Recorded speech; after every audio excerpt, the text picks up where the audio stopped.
Cycle तो गई, अब ना वो अस्पताल कोई ले जाएगा उसको, ना कोई टेबलेट लगेगा, ना कोई इंजेक्शन लगेगा, पीड़ा ही पीड़ा सहते सहते साल 6 महीने में वो कड़िल कड़िल कर चलने।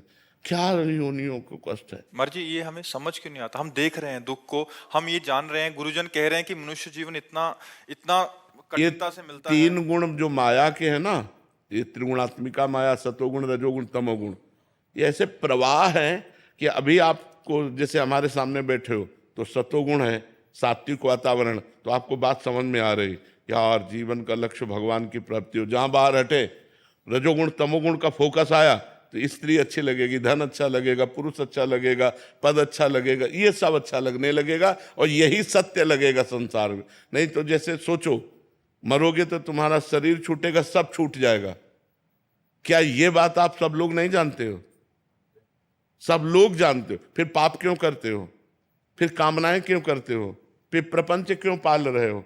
जाना है यार, रहना नहीं है, सबको जाना है, लेकिन सब दिमाग से यहीं की व्यवस्था में लगे।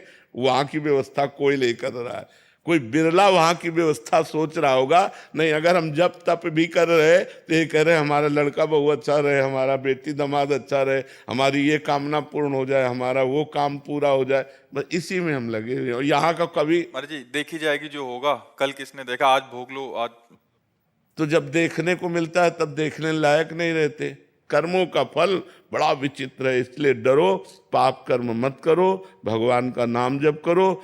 अन्य योनियों में बहुत दुख है। अब जैसे अपने कांटा गड़ जाए तो अपने निकाल सकते हैं, ज्यादा पीड़ा है तो दवा ले सकते हैं, लेकिन पशु के कुछ नहीं है। अपने तो पानी की बोतल लिए घूम रहे, वहां कहाँ पानी है? जंगल में मान लो कोई सरोवर है, वो सूख चुका है, अब वो प्यासा घूम रहा है, प्यासा घूम रहा है, पानी कहाँ से उसे प्राप्त हो? पशु पक्षी हैं, बड़े बड़े कष्ट में जीवन है। आप क्या समझते हो? बड़ा कष्ट में जीवन है, और मनुष्य के हाथ पड़ गया तो भूंज के खा गए। मनुष्य रूपी राक्षस ऐसे हैं कि दिन भर मेहनत करते हैं, शाम के मुर्गा मुर्गी खाते हैं। भी खाते थे, लेकिन जब से आपका सत्संग सब कुछ छोड़ दिया। हाँ भैया, बहुत पाप कर्म, बहुत पाप कर्म। किसी जीव के मांस को खाना मतलब अपनी दुर्गति कर लेना है। शराब पीना, मांस खाना, पराई स्त्री से बेविचार करना, पराये धन को हड़पना, यही तो दुर्गति के कारण है। इन्हीं के कारणों से तो हम 83,99,999 योनियों में जाते हैं। इसलिए खूब भजन करो, किसी गलत आचरण में हम ना जाएं। रोहन जी, राधे राधे महाराज जी। राधे राधे महाराज जी। महाराज जी, जिस दिन से आपका संग हुआ है उस दिन से अब लग रहा है किसी शेर का जीवन में संग हुआ है। गुरुदेव, अगर आपसे सच्चा इश्क हो जाए तो क्या हमारा जन्म मरण चक्र छूट जाएगा?